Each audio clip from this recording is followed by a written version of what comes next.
Welcome everyone to another topic on VMware tutorial for beginners. In this one we are going to talk about what is the purpose of using a VMware and what are the different benefits we get with this one here.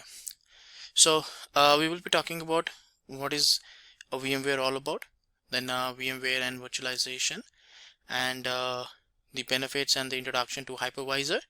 Then the components of virtualization is what exactly are the different components which is available there. And then at last we will be creating a virtual machine using the VMware PlayStation. Now what exactly is the need of VMware? Now VMware is a kind of virtualization concept which is available there.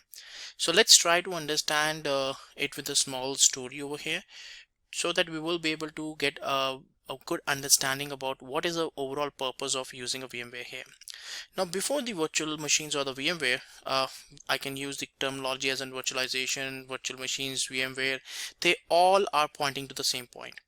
So let's assume we got a developer who is working on the application, and the application is not working is not working as expected. Now it could be due to the poor data recovery, poor maintenance, poor performance.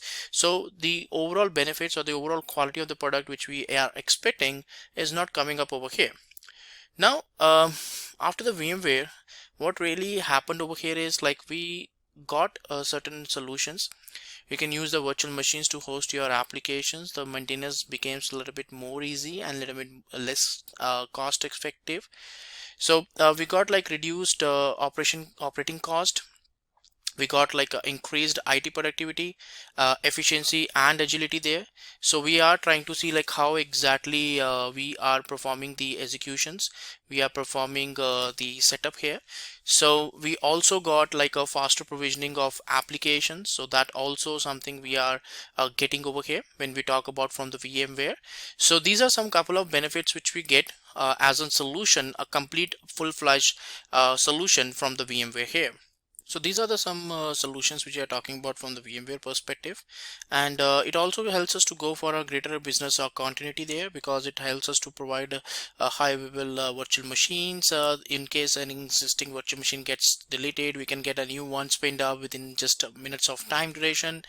It helps us to go for a disaster recovery, where we can go for a DR kind of setup also in addition to production.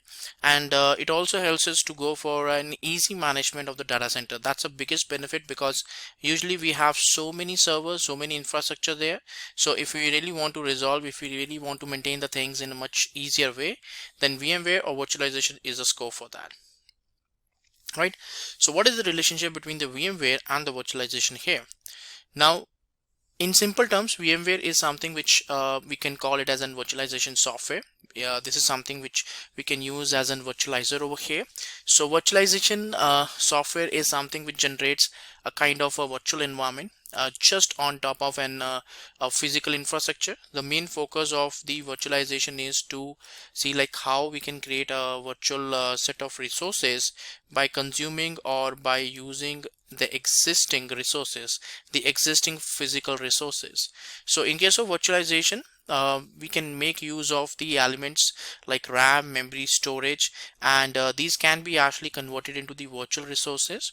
So and then we can create a virtual machines which will be consuming these virtual resources, so that they will be able to get a full-fledged environment up and running. So VMware is a kind of a tool which provides us a virtualization a software, and virtualization is a concept in which we will be using or reusing the existing physical infrastructure in such a way that we will be able to make most out of our infrastructure components. So that's the main component or main reason why we are looking forward for these kind of virtualization here, right?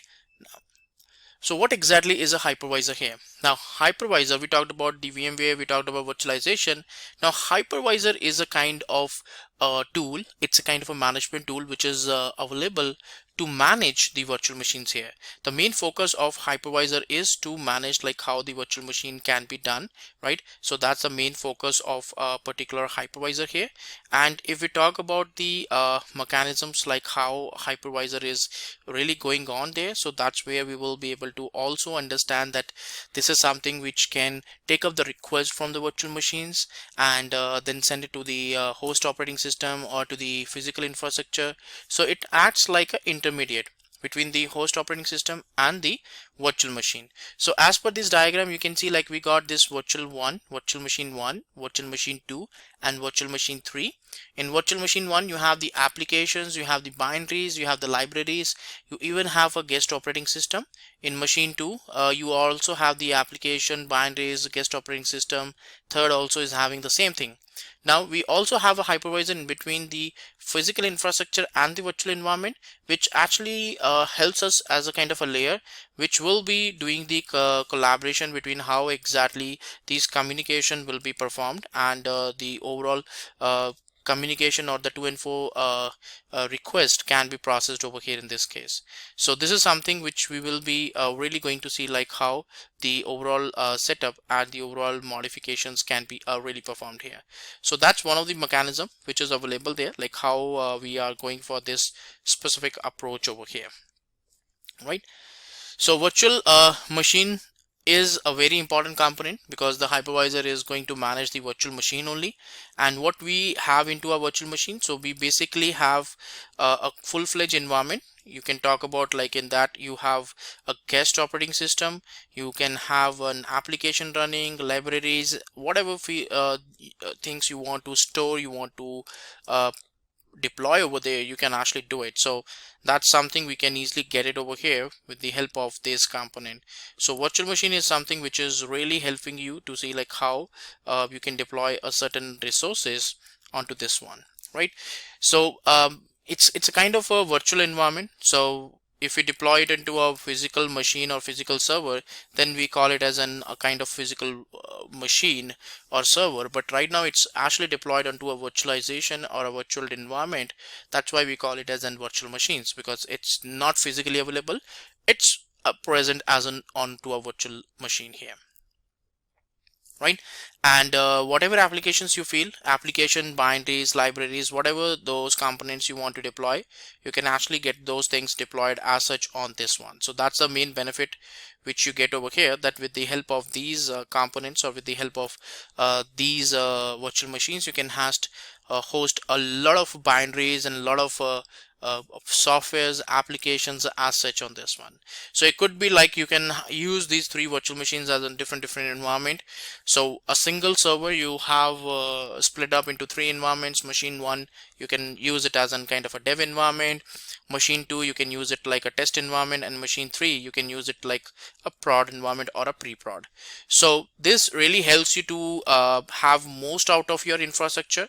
Now earlier we used to have only one server because we are using physical machines, but now we are talking about virtual machines. So here we have got like different set of resources being utilized, and we can have multiple virtual machines created. And that's a very good benefit also. You can think about like, okay, I'm just paying for a cost of one server, and instead of that I'm getting three different environments. You can have it like as an environment, you can have it like three different applications deployed. So it's completely up to you like how you are going to perform the customization there, but it's all something which can handle it at the level of virtualization. That's a main focus which we are trying to explain over here, right? And I have already explained over here, hypervisor is something which is going to deploy to see like how the specific modifications and the changes can be really deployed over here in this case, right? So this is a very important thing to be considered, because it's something where we will be able to see like how we can go for the overall implementation of this complete virtualized environment here, right? So now next thing is that we have got like hypervisor also configured in two ways. You can have a hypervisor type 1, which is a kind of hypervisor which is available there. For example, HyperKit for macOS, Hyper-V for Windows, and KVM for Linux. So this is something which is available there for some couple of operating systems which we have commonly, like Windows, macOS, and Linux. So there we can install these type 1 kind of hypervisors there. So these are actually deployed on top of the host operating system. Then we have got like the type 2, which is again a little bit more complex hypervisors. Now these are like VMware and the VirtualBox. These also provides you an additional features, like the type 1 hypervisors are a little bit limited there because they are just trying to give you a flavor of virtual machines. But if you are looking forward for a kind of a production environment or a kind of a real environment, so in that case the type 2 infrastructure or type 2 hypervisor makes more sense for you in that situation. So depending on the situations and depending on the utilization, the selection between the type 1 or type 2 hypervisor can be decided there. Right now, let's see that which situations we can use over here. Now you can consider an example where you are running like 2 applications onto your server, and you want it to be done into complete isolation. Now this will basically require 2 operating system, because if you want to deploy the single application on the same operating system or the same server machine, definitely they cannot be hosted isolated there. So the only reason why we can have a complete or total isolation is by splitting, by having 2 different guest operating systems there. So in that case only you can go for a true isolation on this case. Right, so this is the main benefit, like you can have different environments created onto the virtual environments, and you can have create a total isolated environment, and that's the biggest benefit. So you save the cost, you have saved the infrastructure, you have made the particular maintenance easy. On top of that, you made the proper true isolation for each and every environment. So these are the main thing which is being done by the hypervisor. So let's go ahead with the benefits of hypervisor again one by one. Cost efficient. That's totally correct, because when we talk about hypervisor, it's just telling that we are converting the physical machines or physical servers in case of virtual machines. So which means, as per the previous diagram, we were converting a single machine into 3 different virtual machines. So you're getting most out of your infrastructure, and at the same time that reduces the cost also. Now rather than going for 3 different servers, you're just using the single server as in 3 virtual machines to come up with that environment. So that's the reason why it's kind of a cost efficient over here. Flexibility, that's great. You have got a great flexibility over here in order to work with how the maintenance of these virtual machines can be done. You want to create the virtual machines, you want to delete the virtual machines, you want to do the stop, start, all that activities, you can actually do it with the help of hypervisor here. So that's a great flexibility which we get, or which we are getting from the hypervisor here. Portability. These virtual machines which we are creating in VMware, it's not like I cannot use it in another system. If I have the VMware into one machine and I have another virtual VMware in another environment, I could literally use the existing virtual machines there also. So it helps me to save my time, because I don't have to rebuild my virtual machines again and again. I can easily port it from one environment to another environment. So I can do a clone also, like I have got one virtual machine and I want to clone it like into 5-6 virtual machines. I can do that also. So it can be extended to any level. So these are all possibilities only possible by the hypervisor. Easy setup of maintenance, a single software maintaining all the activities, all the calls between the physical and the virtual environment. So you don't have to do any kind of maintenance as such over there. The backup, restoration, all those features are already there in the hypervisor. Better resource allocation. So you are using 100% utilization of your resources, and you're getting max out of your existing resources. So the wastage of resources is also quite less when we talk about the hypervisor or the virtualization here.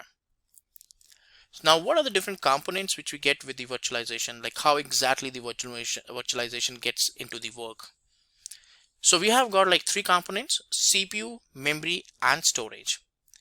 Now, what is the CPU all about? So CPU is something where exactly we are getting the cores, the internal process of the system. So the virtual machines, when we create onto a physical environment, so these cores actually got shared to the virtual environment also. So hypervisor is capable of taking or having a virtual CPU created out of this physical CPU there, but it's not like that, that if you are having four cores or four CPU, you can create 8 virtual machine of 1 core each. It's not like that. You cannot multiply that. The number of cores which you can use for the virtual machine should always be less than what you have physically available there. So that's the true virtualization which we are talking about. Of course, these cores can actually be shared across multiple virtual machines, because let's say like I have got 2 cores and I can create 3 virtual machines. So definitely these 2 cores can be shared across these 3 virtual machines, but you have to limit the number of cores, because it's not like you want to expose your host operating system, host system, and you should be into the limits when you allocate these cores or these CPUs and memories. Right. So the hypervisor is actually taking all the requests from the virtual environment, and then it send it to the CPU there. So the communication between the virtual machine and the host is not direct. In fact, it's through the hypervisor. Now, virtual machine is just a RAM in case of the system. In case of the hardware terminologies, when we use the virtual machine, it actually requires certain memory also. So we can get it there from the host memory. Just like in CPU, here also the limit applies. So if we have the host machine of 8 GB RAM, we could use closely to 6 GB of RAM over there, so that we can have 1 or 2 GB left out for the host environment also. So we should not be compromising the host environment. The number of virtual machines which we can create on a particular server or a piece of hardware is also limited by the resources which is allocated physically there. So that's something which we need to take care on that. So the memory size is available there, so you can accordingly see like what kind of resources you have, and then according to that you can allocate it to the virtual machine. So you need to be careful about that, how many resources you actually allocate to a specific virtual machine there. So that should always be in a particular limit. And this is something which we can actually modify whenever we feel we can modify it also. Right. So that's the main reason, that's the main resource component which is available there, which we can use. Then we have the storage. Ultimately, after CPU and memory, it comes the storage also. So we have this as in different storage devices which we can use with the virtualization, with the virtual machines here. So using the VMware or any other kind of hypervisor which you're using, you can actually manage the storage also, like where exactly you want to store these files, or you want to consume the which file system you want to consume. So all those things we can actually assign, we can configure over there. And in fact, like if you want to increase or if you want to decrease the specific size, so that also we can do there. Now there are some couple of extensions which is available there. Now these extensions may differ from different hypervisor which you're using. So VDI, VHDX, then we have got VMDK, then we have got like HDD. These are the different kind of files extensions which is available there when we talk about the storage, like where exactly the virtual machines are getting stored. So these are getting stored in these different subsequent extensions of the files here. So these are the different components which is available there. And of course, depending on different hypervisors, these configurations or these parameters may change over the period of time, but it's something which we can see like how these things can be really configured here. We are going to talk about like how we can create a new virtual machine with the help of VMware Hypervisor, VMware Workstation. And also we are going to talk about like if you have an existing virtual machine, how we are going to do that clone activity over there. So this is the official page of VMware where we can download the VMware Workstation 16 player here. Now you can have this particular software for Linux and Windows platform both there. So let's go for the Windows platform. So I have already got this installed over here. So you can see like in my downloads, it's going to show me like this player is available there. So it's close to 200 and 250 MB package which is available there, and all we need to do is like we need to install this package as such. So I'm going to just open this installer here. So it's going to be installed into my system. So once the installation is done, I will be able to have this specific hypervisor over here installed, and then I can use it for implementing the virtualization into my system. So all I need to do is, like, I need to just install this software. It may take a little bit more time because it's in a heavy software which is there, and it's doing a lot of installations components there. So that's what it's happening there.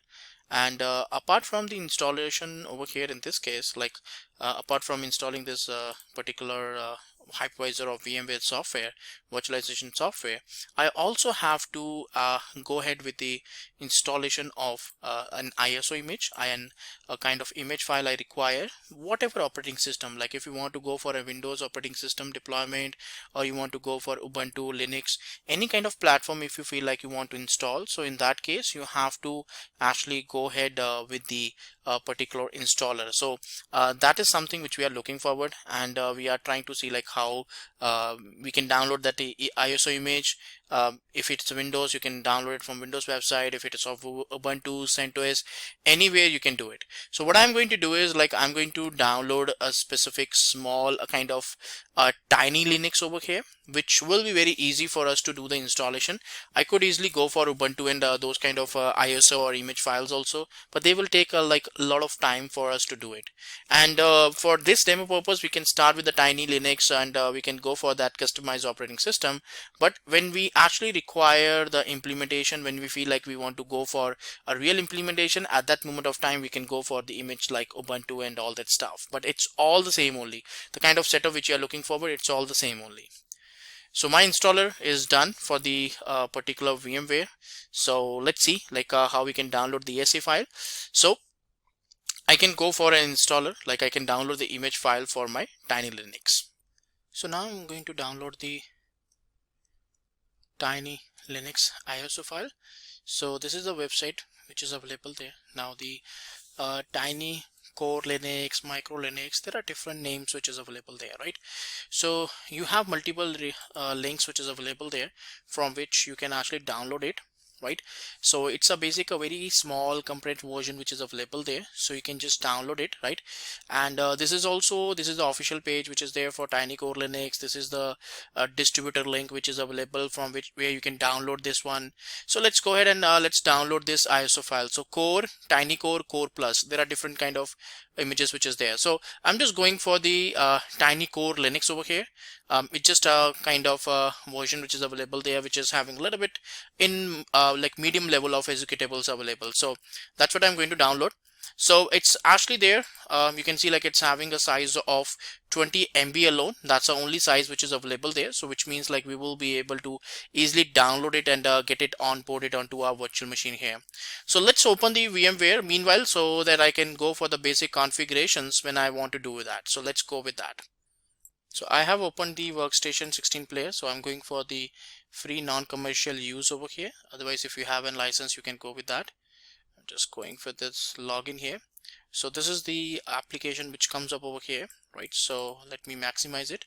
So here you can actually create a virtual machine. You can open an existing virtual machine also. If for some reason you got the virtual machine already built up and you want to import it over here, you can simply open it up there, right? So I'm going to just create a new virtual machine here.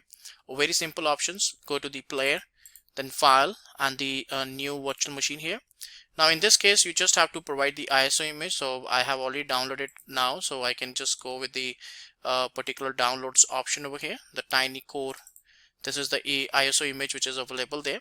Now it could be a possibility, since it's a very small compressed one, so VMware may not be able to load it up. But the whole idea is like we just require an ISO image. That can be Ubuntu or that can be anything there. Now Ubuntu will take a lot of time because it's more than 1 GB of size. So I'm just trying with the basic ISO image so that we can actually get started much faster over here in this one. So which operating system is this one? So this is like a Linux operating system which is available there. And we can see into our options here if anything related to tiny Linux is available there. But if it's not there, so we can just select for the Ubuntu 64. That's what we can select, and we can say like next. whatever the version you have, like if you are going for the specific one virtual machine, you can select the size accordingly. Now here we were talking about the disk size, so I'm just giving 620 GB because that's the maximum size. I don't have to worry about the particular size there. 20 GB is more than sufficient. If you feel like you want to create a single file, a single disk file for the complete virtual machine, you can just select with this one.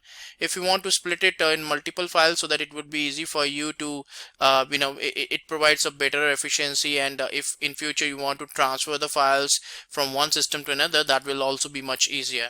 So depending on the situation, you can see like whether you want to go for a single file or you want to go for multiple files. And the customizations, like I said, in this one, the cores, everything is available there. So we are allocating like 2 GB, but you can see that there is a maximum recommended memory which is available there because my system is having like 8 GB of RAM. So it's saying that till 6.1 you should be going for that particular memory, because if we say 8 GB, then 8 GB means like your host machine is also compromised. So the maximum recommended memory is 6 GB. Now the recommended memory is 2 GB. So that's what we are trying to use here. And the processor, definitely we have like 32 cores which is available there. So I can actually use like whatever the cores I want. I feel I can use that according to my particular configuration, so I can actually use it accordingly. And if you want to enable the virtualization, CPU, all these couple of options are there. Then ISO image, you have already configured it. Like if you feel like you can change it, you can change it also. Then network is there. You got the bridge, host only. There are different network which is available there. Usually bridge connection will help you to replicate the connection, so it will directly get connected to the physical network, and you will be able to share the aspects, like you can get the internet activated, and it's all going on in that part mode there. So these are some couple of options which is available there, using which you will be able to component, like you can add it, you can configure it. If you feel like you want to add any one of the hardware type which is not being covered, that also you can do here, right? So I'll just have to say close because this is the configuration which I'm looking forward, but pretty much it picked up the decent basic configuration, so I can just go ahead with the finish part. And now if I feel like I want to edit it, I can do that, but I can just start the play button to get the particular virtual machine started. Right, so as you can see, like it's just downloading some couple of VMware tools for Linux, so I can just say like download and install. So these are some VMware tools which is required. Now these tools are actually used when you are dealing with the virtual machine, so at that moment of time these tools are required here. Now in this one you have multiple options. You can see like a boot tiny core. You want to use the boot core, which is only the command line interface. So these couple of options are available there, but I think it's going to wait for close to 40-50 seconds. It's already passed like 10-50 seconds. So after some time it will automatically go for boot tiny core. But if I can just click on this window inside and press enter, it will start proceeding with that tiny core here, right? And if you feel like you want to come out of this, so you have to do like Control Alt, like it's hovering over here. So right now you are able to see like my cursor is inside there, but if you want to go for Control Alt, then you will be back onto the host machine. So when you click inside, you will not be able to, you see my cursor is not going outside this window, it's limited over here. So if you press Control Alt, then only you will be able to see your cursor back here, right? And you can go into the full maximize mode, again Control Alt to come out, right? And this is the particular window which is coming up for you. So let this tools installation, okay, it's already going on, so let it get completed. So these are some tools which is getting installed, so that it will become very easy for you to interact with the virtual machine. So for that purpose this is getting installed. Now you can do a lot of work from the power. You can actually shut down it, you can restart it, you can stop it, all that stuff you can do it. Any removable devices if you have, so that you can over the fly can disconnect it. You can see like you can disconnect over here, right? And you want to make it like a full screen, you want to do any kind of virtual machine settings, like here you will be able to see like all these settings, you can again recover it. So these are some couple of options which is available there. Now inside this one, so you have the options here, like in the bottom one you have the exit option, editor, control panel, then apps, run program, mount tool, terminal. So terminal is there, so you can see like it's a little bit different terminal which you're getting, but of course like it's more than sufficient for you to do that. So you can run some couple of components here. Now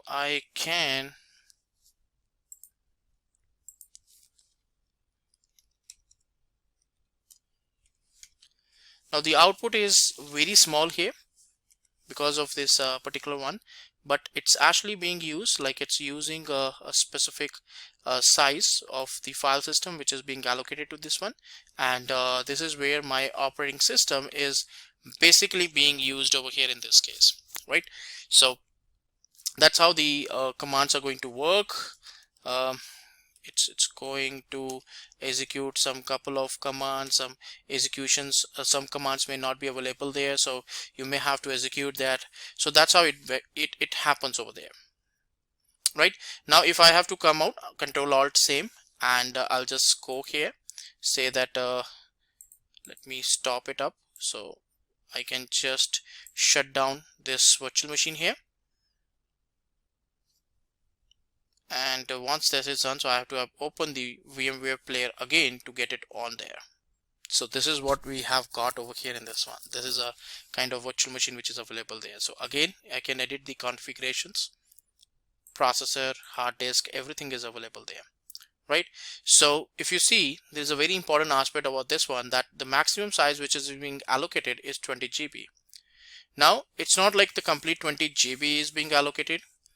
Yes, 2.6 MB is being allocated right now, the current size. So gradually it will be increasing up to 20 GB, but yes, it's something which is available, and we can see like how exactly we can what amount of size is being utilized and what is being used over here, right? And this is just a virtual machine. You can have multiple virtual machines which you can create here. So it's just a matter of 1 virtual machines or 20 virtual machines. You can just have it all available there, and these are the different preferences which is available there which you can perform, and you can go ahead with that, right? You can delete this one completely from the specific file system here. So if you feel like you want to completely wipe out top from the file system, so that also you can do here. So these are the different options which is possible over here, just to see like how exactly we can go ahead with this implementations altogether, right? Again, in the file you have all these options which is available there, and you can also go for the preferences which is available there, like what are the different options which is being provided over here in this case.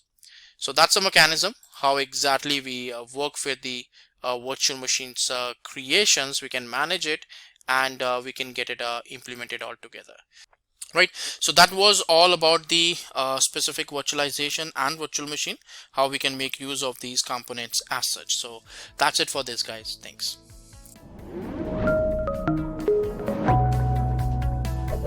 Hi there, if you like this video, subscribe to the Simplilearn YouTube channel and click here to watch similar videos. To nerd up and get certified, click here.